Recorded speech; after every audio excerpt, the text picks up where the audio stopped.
ఎంతమందికి బాధలు ఉన్నాయి, కష్టాలు ఉన్నాయి, ఇబ్బందులు ఉన్నాయి? ప్రతిరోజు ఏడ్చేవారు ఎంతమంది ఉన్నారు?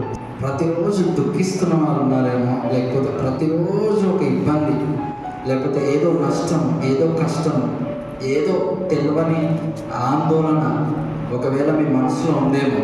భవిష్యత్తు గురించి కానీ, పిల్లల గురించి కానీ, మీ ఆరోగ్య పరిస్థితుల గురించి కానీ, ఆర్థిక ఇబ్బందుల గురించి కానీ.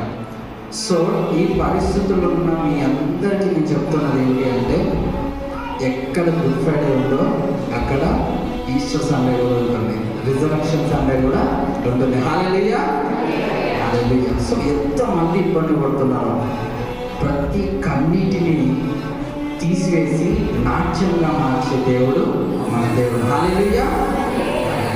ఒకవేళ మీకు రిజర్వేషన్ కావాలి అంటే, పునరుద్ధరణ ఆనందం కావాలి అంటే, గుడ్ ఫ్రైడేలో మీరు ఖచ్చితంగా వెళ్ళాలి. అది వెళ్ళకుండా మీకు ఈస్టర్ సండే రాదు, రిజర్వేషన్ కాదు.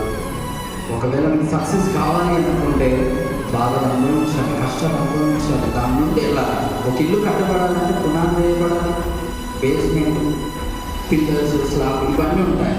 ఒకవేళ గుడ్ ఫ్రైడేలో మీ సిచ్యువేషన్ ఉందనుకో, బాధలు కష్టాలు ఎక్కడ చూసిన ఇబ్బందులు, యేసుక్రీస్తుకి ఏ కోణంలో ఆనందించడానికి పరిస్థితులు కూడా లేవు. అక్కడ ఎక్కడ చూసినా దుఃఖం, ఎక్కడ చూసినా బాధే. కానీ ఆదివారం వచ్చింది, అక్కడ దుఃఖం లేదు, ఎక్కడ దుఃఖించడానికి పరిస్థితులు లేవు, ఎక్కడ చూసినా ఆనందమే. ఆ ఆనందం మీ జీవితంలో, మన జీవితంలో రాబోతుంది. అలానే ఒకవేళ సంతోషం రావాలి అనుకుంటే ఇలాంటి బాధల గుండా, కష్టాల గుండా మనము ఖచ్చితంగా వెళ్ళాల్సింది. ఈ చిన్న మాటని దేవుడు దీవించిన గాక. ఆమేన్.